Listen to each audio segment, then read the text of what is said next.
Assalamualaikum warahmatullahi wabarakatuh. Alhamdulillah wa syukurillah wa salatu wassalamu ala rasulillah sayyidina maulana Muhammadin ibn Abdillah wa ala alihi wa sahbihi wa wala amma ba'd. Rekan-rekan wartawan, media yang saya hormati, terima kasih telah hadir dalam konferensi pers hari ini, siang ini. Saya mohon maaf karena tidak seperti biasa, konferensi pers kali ini mungkin agak terbatas waktunya dan kita harus segera mulai walaupun sambil menunggu beberapa.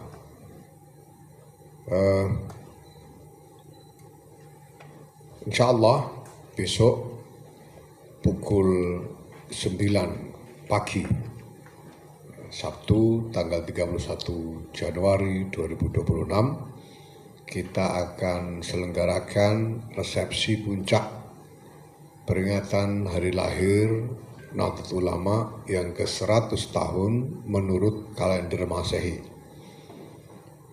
Nahdlatul Ulama dilahirkan pada tanggal 16 Rajab 1344 Hijriah yang bertepatan dengan 31 Januari 1926. Beberapa waktu yang lalu kita sudah selenggarakan peringatan hari lahir 1 abad Nahdlatul Ulama menurut kalender Hijriah di Sidoarjo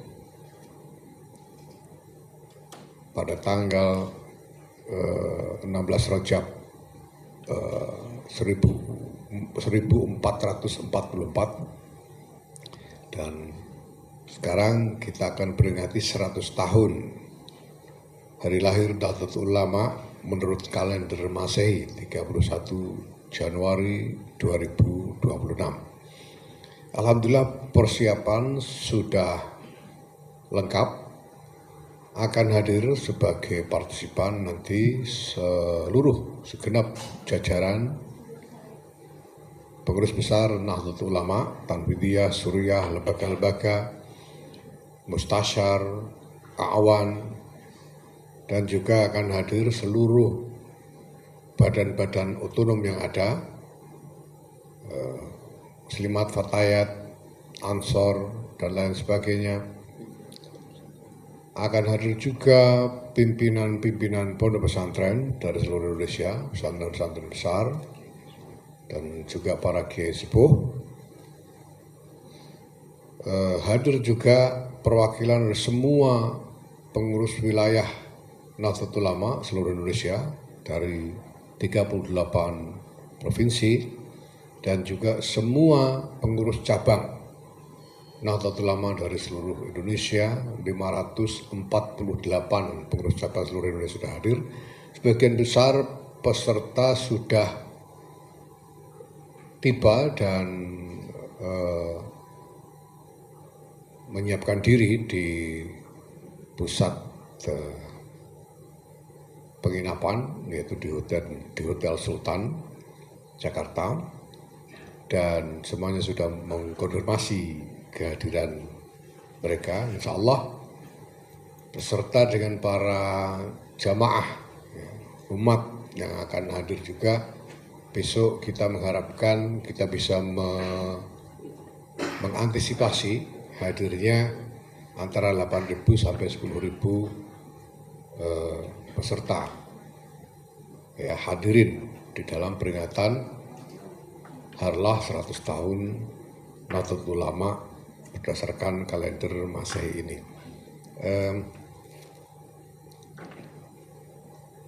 Tempat acara yaitu di Istora Senayan, Jakarta. Kita tahu bahwa Istora ini di dalam gedung mungkin kapasitasnya agak terbatas, karena itu kami menyiapkan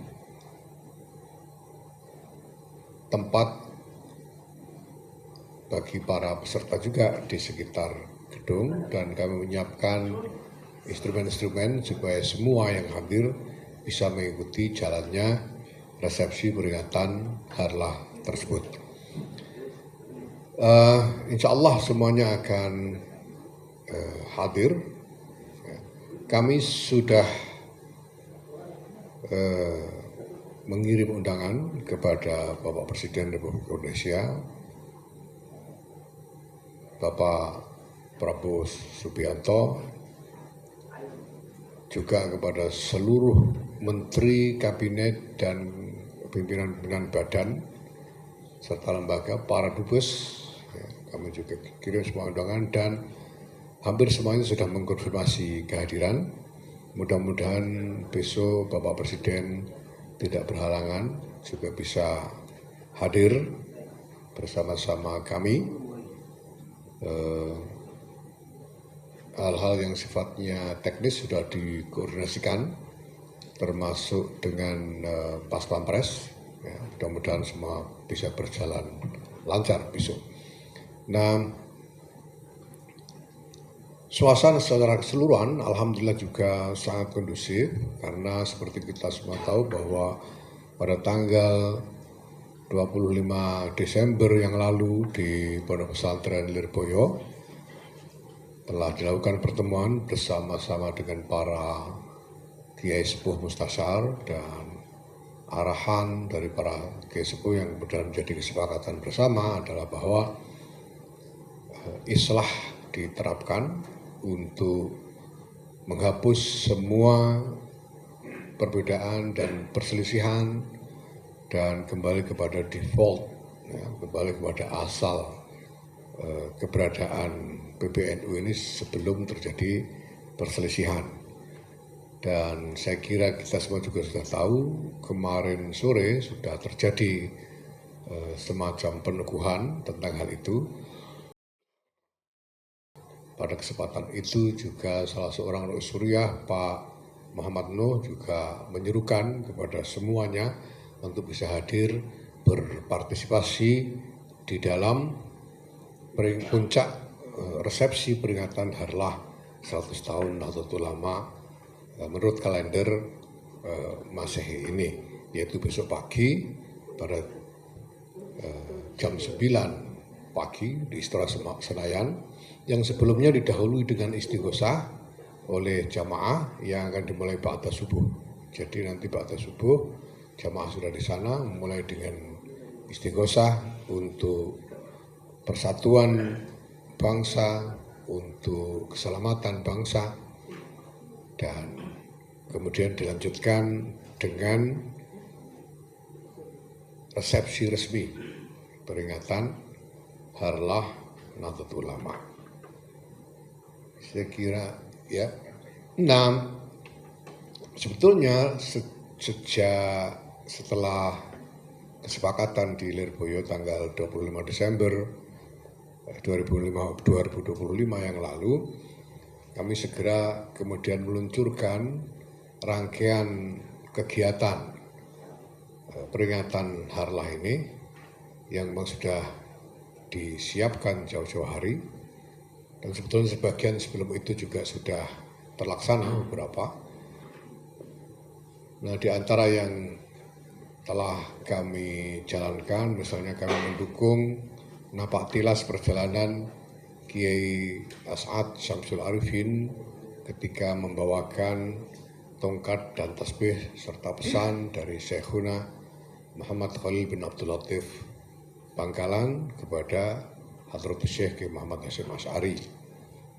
Kemudian kita juga menggelar satu halaqah sebagai forum uji publik terhadap konsep awal atau draft awal dari dokumen yang menjadi amanat Muktamar 34 di Lampung, yaitu roadmap 25 tahun Nahdlatul Ulama ke depan. Sudah kami laksanakan di Makassar pada tanggal 25 Januari yang lalu. Dan sore ini insya Allah nanti, makanya tadi saya katakan agak terbatas kesempatan kita, karena sore ini jam 3 sore nanti kita akan laksanakan juga salah satu kegiatan sebagai rangkaian, yaitu peluncuran Nahdlatul Ulama Harvest Maslahah Initiative, Jadi inisiatif program yang merupakan kerjasama internasional Nahdlatul Ulama dengan entitas bisnis internasional, dalam hal ini adalah Harvest Corporation yang berbasis di Singapura, dan kegiatannya atau programnya itu adalah apa yang kami sebut sebagai Syariah Global Services. Jadi ini adalah inisiatif untuk membangun satu basis pelayanan syariah global bersama-sama dengan Harvest Corporation, dan kami namai agenda ini sebagai Nahdlatul Ulama Harvest Maslahah Initiative. Sore ini nanti insya Allah akan kami luncurkan, dan untuk itu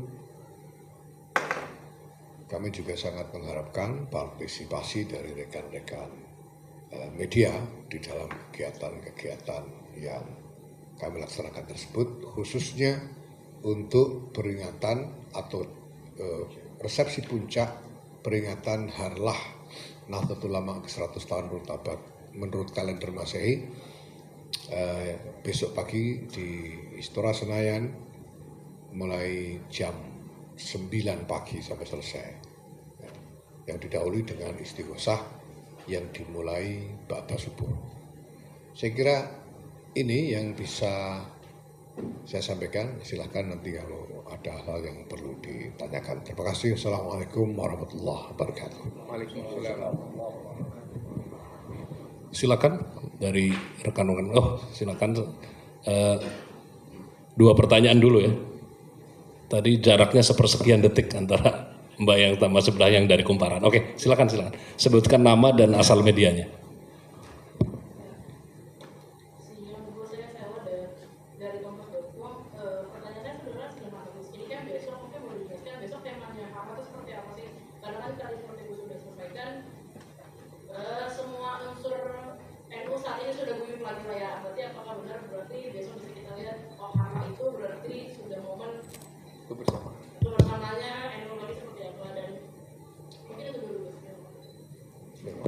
Silakan. Tes. Ya. Siang Gus, saya Amira dari Kumparan. Izin agak di luar isu Harlah besok. Mungkin seperti yang kita ketahui belum lama ini kan Indonesia ini bergabung dalam Board of Peace atau Dewan Perdamaian ya Gus, buatan Presiden AS Donald Trump. Nah kalau dari Gus Yahya ini pandangan, mungkin mewakili pandangan NU terhadap hal ini seperti apa, boleh disampaikan gitu Gus. Terima kasih. Dua pertanyaan dulu ya.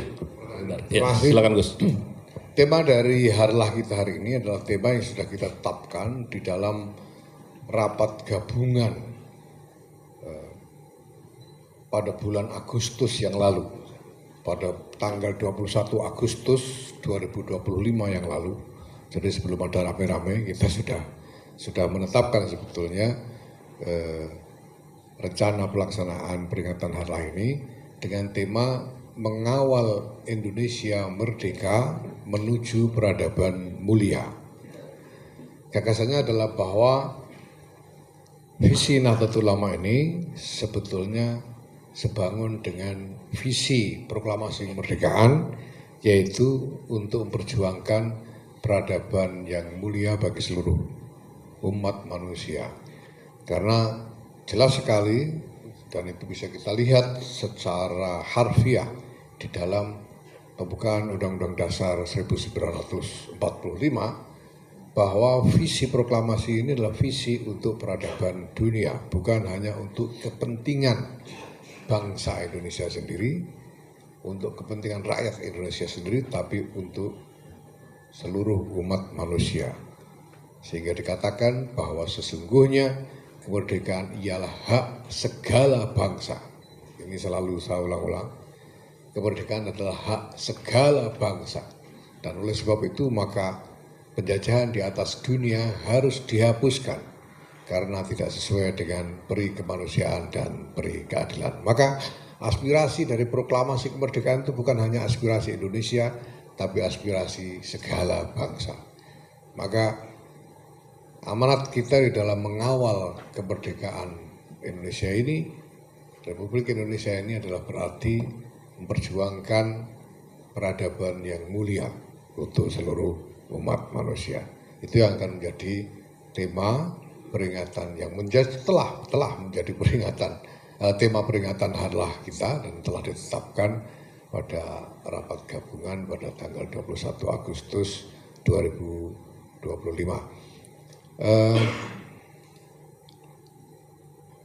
Kita sangat optimis, komunikasi pribadi juga sudah dilakukan. Insya Allah besok, insya Allah semua akan berpartisipasi secara terbuka.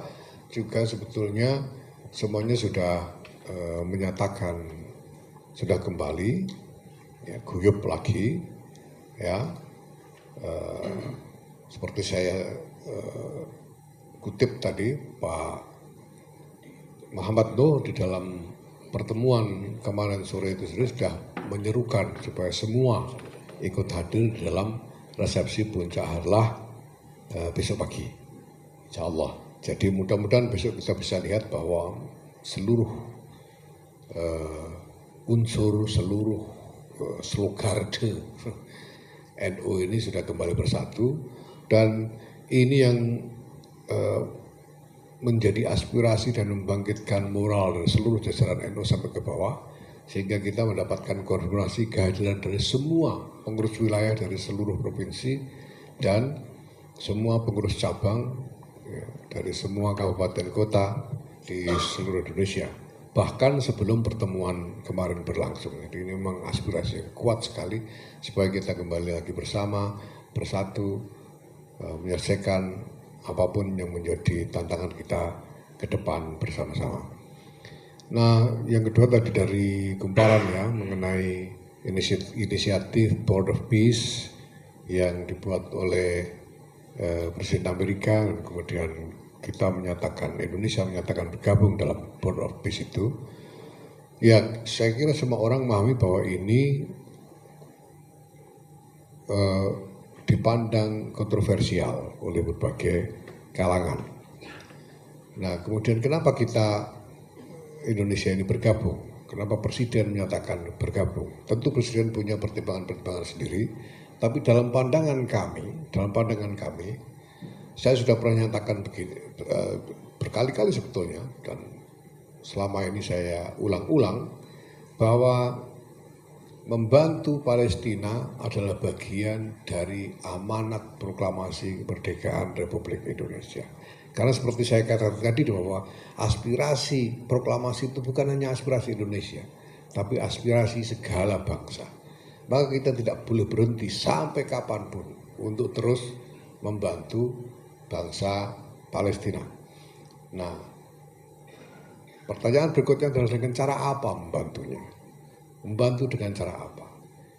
Kita harus berpikir bahwa bantuan dan dukungan kepada Palestina itu adalah bantuan dukungan bagi mereka untuk mendapatkan kesempatan membangun masa depan mereka. One way or another, dengan cara apapun. Nah, kita sekarang berada di tengah-tengah dinamika internasional yang penuh dengan ketidakpastian. Penuh dengan uncertainty, ketidakpastian mau bagaimana, ya. Amerika mau bagaimana, Cina mau bagaimana, Rusia dan lain-lain, Eropa mau bagaimana, semuanya penuh dengan ketidakmenentuan, ya.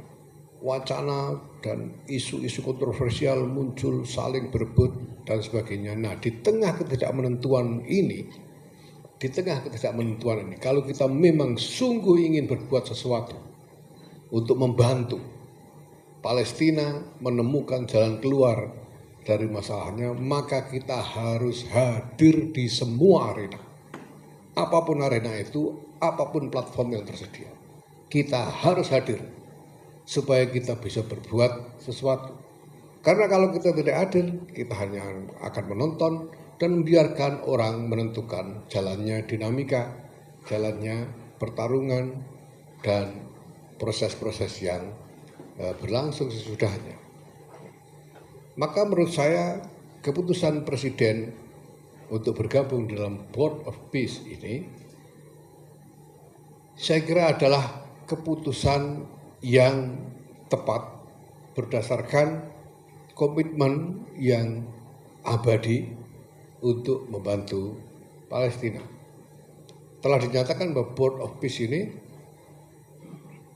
dibuat untuk menjadi wahana membicarakan tentang perdamaian di Palestina, untuk Palestina. Kalau tidak ada pihak yang sungguh-sungguh punya komitmen membantu Palestina ada di dalamnya, siapa yang akan bersuara demi Palestina? Maka menurut saya harus ada di dalam platform yang tersedia itu suara yang membela kepentingan Palestina. Dan platform yang sekarang tersedia adalah Board of Peace. Kita tahu bahwa di dalamnya pasti ada banyak kepentingan. Pasti ada kepentingan Israel, pasti, tidak mungkin tidak. Tapi bagaimana mungkin perdamaian bisa tercapai tanpa mendialogkan kepentingan-kepentingan yang berbeda. Maka kalau ada pihak-pihak yang di dalamnya mewakili kepentingan-kepentingan Israel, katakan, kepentingan Amerika dan lain sebagainya, harus ada aktor yang berpartisipasi untuk menyuarakan kepentingan-kepentingan Palestina.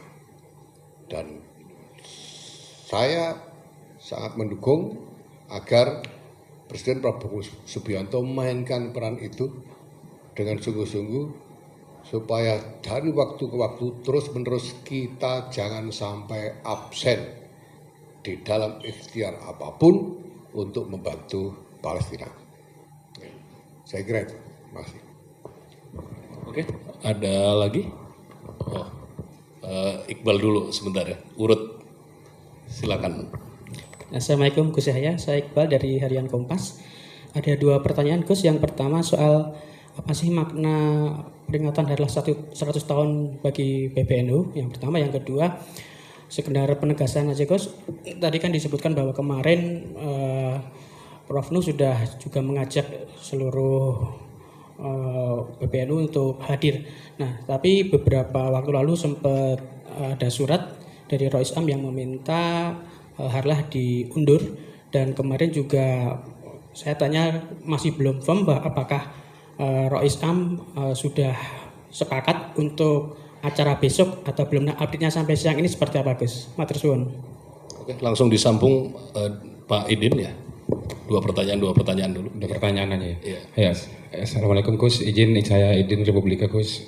Pertama mungkin setelah islah ini, apakah nanti kapan muktamarnya, dan kemudian apakah Gus Yahya akan mencalonkan lagi sebagai ketua PBNU, dan kalau misalnya iya, dan kalau misalnya harus ya. Nah, itu jawabannya. Dan kalau misalnya tidak, siapa nih gitu yang diusung Gus Yahya nanti. Nah, kemudian yang kedua terkait dengan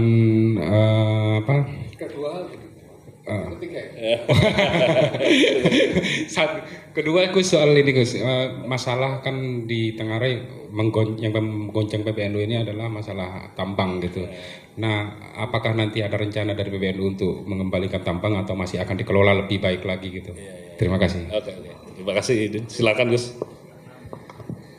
Baik, terima kasih. Memang ada sedikit kesalahpahaman pada waktu itu ya. Di sini ada Pak Amin Said yang menjadi saksi saya dalam upaya-upaya yang kita laksanakan, bahwa sebelumnya sudah ada pertemuan-pertemuan, ada kesepakatan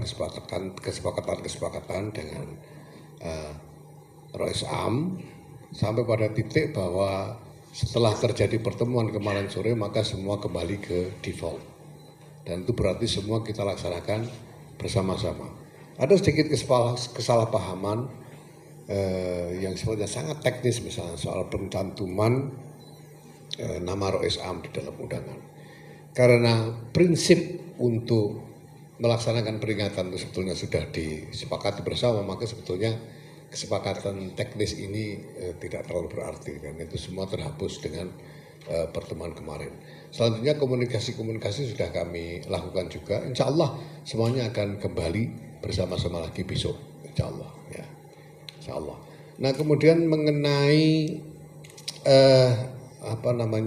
proses menuju muktamar ya, menurut tatanan yang kita miliki, maka pelaksanaan muktamar itu harus didahului membutuhkan beberapa hal. Pertama, muktamar itu membutuhkan materi-materi apa yang akan dibahas di dalam muktamar. Dan kemudian butuh penetapan waktu dan tempat pelaksanaan muktamar. Nah, semua itu harus menurut aturan NU harus ditetapkan melalui forum yang kita sebut sebagai Musyawarah Nasional Alim Ulama dan Konferensi Besar Nahdlatul Ulama. Musyawarah Nasional Alim Ulama itu adalah musyawarah di antara para ulama-ulama di lingkungan Nahdlatul Ulama, dan Konferensi Besar itu adalah forum dari pengurus-pengurus wilayah Nahdlatul Ulama dari seluruh Indonesia. Ini akan menjadi forum tertinggi kedua sesudah muktamar. Forum itu, Munas Alim Ulama dan Kombes itulah yang nanti akan menetapkan materi muktamar itu apa dan waktu dan tempat pelaksanaannya.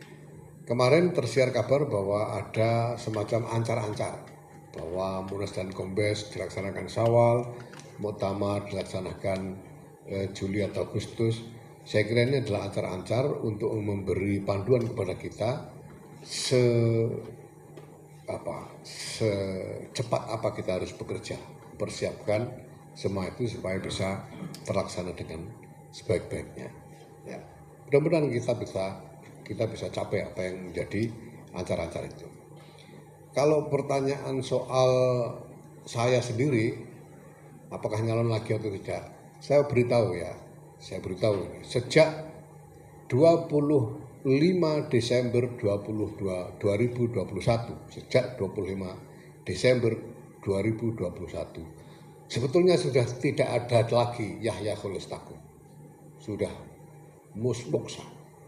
Yang ada tinggal pengurus besar Nahdlatul Ulama dan Jam'iyah Nahdlatul Ulama. Apapun yang terjadi di dalam muktamar itulah hasil dari aspirasi seluruh cabang. Tidak ada lagi Yahya Khalil Stakuf. Yang ada hanya pengurus besar Nahdlatul Ulama dan Jam'iyah Nahdlatul Ulama.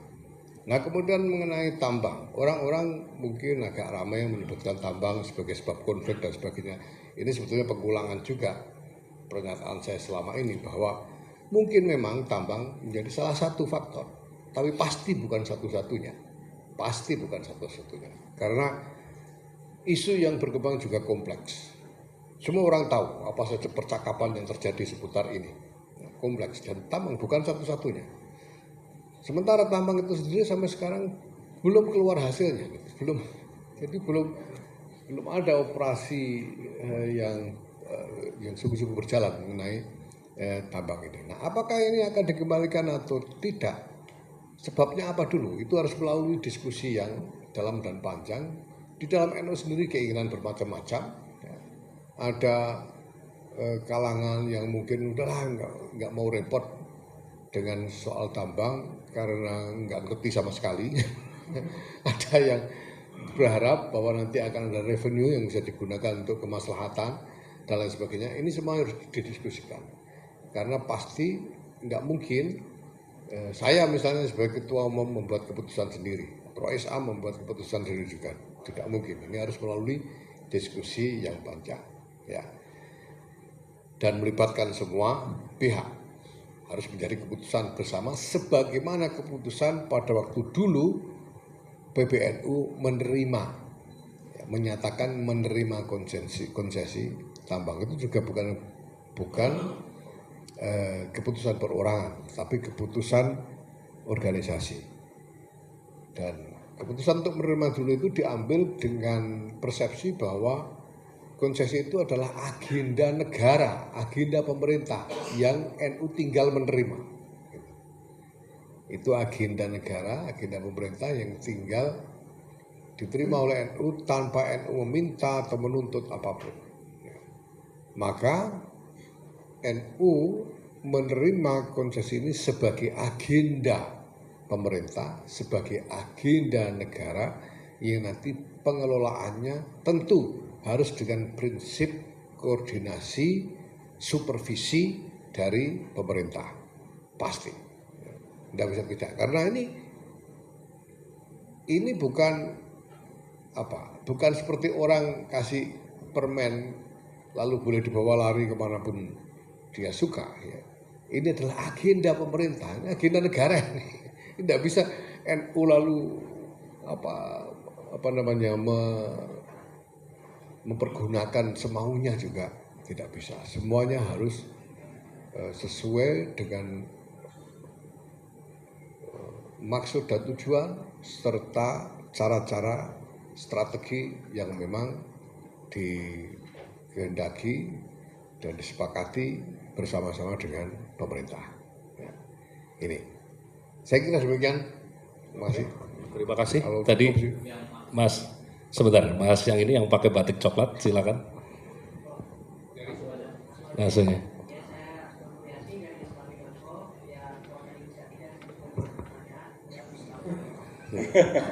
Ya, silakan langsung. Pertama, bagaimana sekarang kondisi misalnya dengan posisi yang waktu itu berantem dan sampai mau lain, Terus yang kedua, bagaimana tanggapan Kusyahiya mengenai Muhammadiyah yang sudah mengelola tambang dan lancar dan kayak gak ada kritik apapun, sedangkan itu belum melakukan penambangan tapi sebagai kritik dan banyak masalah akhirnya molor dan segala macam. Dan yang ketiga, apakah tidak berbahaya mengundang Prabowo Subianto ke dalam ranah yang dimana Prabowo Subianto sendiri sangat dicam oleh banyak masyarakat sipil mengenai track record dan mengenai kebijakan-kebijakan yang sekarang kita apakah tidak istilahnya menghabiskan nama itu menjadi lebih parah lagi begitu kan di kondisi yang sekarang. Oke, terima kasih. Silakan dijawab, Gus. Terima kasih soal Saifullah Yusuf. Ya, saya bilang kita berantem. Saya tidak pernah berantem dengan Saifullah Yusuf sebetulnya ya. Dia ini teman lama. Ini persepsi dari mana? Ini saya kira persepsi dari medsos saja ya. Dan sudah disepakati bahwa kita semua kembali ke default, maka semuanya harus kembali ke default. Apalagi kalau soal pribadi ini sebetulnya ada ungkapan ini nothing personal gitu ya. Semuanya ini soal soal bisnis gitu. Nothing personal gitu ya. Jadi tidak ada masalah pribadi dalam soal ini, dan ketika sudah ada kesepakatan default ya default sudah. Nah kemudian soal tambang ya mungkin karena NU lebih seksi, lebih menarik perhatian dan lain sebagainya, dan lebih kompleks konstituennya gitu ya, sehingga mengelola semua hal itu juga menjadi lebih kompleks juga, dan dinamikanya lebih terasa gitu ya. Saya kira semua soal itu aja. Dan kemudian soal Prabowo Subianto ini bagaimana orang-orang memandang gitu. Presiden Prabowo Subianto itu kepala negara. Mana sih? Ini kepala negara, ini bukan soal citra, bukan soal apa, ini kepala negara. Dan saya ingin ingatkan kepada seluruh masyarakat, saya ajak seluruh masyarakat ya, bahwa kita ini, bangsa ini sedang menghadapi dunia yang luar biasa berbahaya. Karena begitu banyaknya ketidakmenentuan, karena begitu banyaknya ancaman dari berbagai arah, ya, yang semuanya sangat berpotensi menimbulkan masalah bagi bangsa kita. Tantangan-tantangan begitu besar. Karena itu sangat penting bagi bangsa ini untuk melakukan konsolidasi secara menyeluruh supaya kita bisa menghadapi tantangan ini bersama-sama. Kita harus bersatu. Harapan kami tentang islah di PBNU ini adalah semoga ini menjadi model bagi islah bangsa Indonesia gitu ya.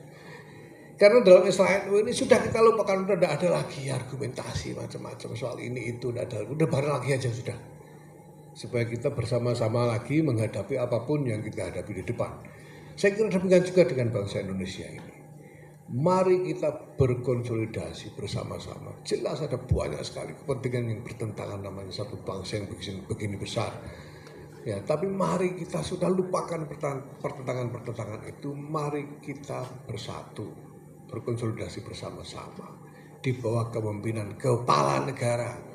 Karena itu saya ingin menegaskan dukungan kami kepada kepala negara Presiden Prabowo Subianto untuk melakukan konsolidasi nasional dalam menghadapi berbagai tantangan-tantangan yang luar biasa yang kita hadapi ke depan. semua argumentasi, semua mindset yang mengarah kepada ketidakharmonisan, ya, yang mengarah kepada pertentangan, mengarah pada dikotomi dan sebagainya, mari kita lupakan, mari berkonsolidasi. Ini masalah besar betul kita hadapi sekarang ini. Ya. Dulu misalnya saya pernah sebut bahwa kita sebelumnya mungkin berpikir tentang dikotomi antara rakyat dengan pemerintah, sebagai rakyat dengan penguasa, antara masyarakat dengan negara. Kenapa kita tidak berpikir tentang perlunya konsolidasi rakyat dengan pemerintah, konsolidasi masyarakat dengan negara, supaya kita menjadi lebih kuat, lebih kokoh di dalam menghadapi dan mengatasi tantangan-tantangan bersama yang ada di depan. Saya kira demikian. Terima kasih. Cukup mungkin ya. Terima kasih. Satu lagi Gus. Yang ini yang belum ya. Dia bonus satu lagi. Agak lemah kalau yang ini. Silakan saya. Selamat siang Gus. Saya Winda dari Liputan 6 Gus. Pertanyaan saya ada satu sih Gus sebenarnya. Hari ini KPK kan memanggil ex-Menak Gus ya, Kut ini ya Gus ya. Izin tanggapannya seperti apa Gus? Kemudian juga KPK ini kan yakin ada aliran korupsi kuota haji juga mengalir ke petinggi PBNU gitu. Nah mungkin akan ada evaluasi mungkin Gus di Harlah PBNU yang ke-100 ini atau seperti apa? Mohon penjelasannya Gus. Ya sebetulnya saya tidak usah ngomong, semua orang sudah tahu juga kan, bahwa pertama-tama tidak mungkin ada campur tangan dalam masalah hukum yang bisa saya lakukan. Apalagi sebagai ketua umum PBNU, apalagi dengan membawa institusi PBNU, tidak mungkin. Maka dalam urusan yang menyangkut Yakut, orang tahu semua itu adik saya, ya, dalam masalah hukumnya saya sama sekali tidak campur tangan. Silakan, ya, silakan diproses seperti apa. Saya hanya berharap bahwa keadilan sungguh-sungguh bisa ditegakkan dalam soal ini. Ya. Dan kemudian apakah ada individu-individu dari orang petinggi PBNU yang tersangkut soal ini? Ya silakan saja silakan diproses. Tapi satu hal saya ingin nyatakan, saya ingin tegaskan bahwa saya, karena kalau disebut petinggi NU kan saya termasuk petinggi NU ini. Ya. Saya sama sekali tidak tersangkut soal ini. Saya sama sekali tidak pernah di-engage oleh KPK maupun penegak hukum yang lain soal ini. Dan saya memang tidak punya urusan apa-apa dalam soal ini. Yang kedua bahwa PBNU dan Nahdlatul Ulama saya jamin sama sekali tidak terlibat dan tidak terkait dengan persoalan yang sedang dihadapi oleh Yakut di KPK itu. Ya, saya kira ini yang perlu kami tegaskan. Nah soal bahwa manusia, individu-individu ini mungkin melakukan kekeliruan, ya itu adalah tanggung jawab individu, bukan tanggung jawab dari institusi. Saya kira ini yang bisa kita tegaskan ya. Terima kasih. Saya kira cukup Pak ya. Cukup. Assalamualaikum warahmatullahi wabarakatuh.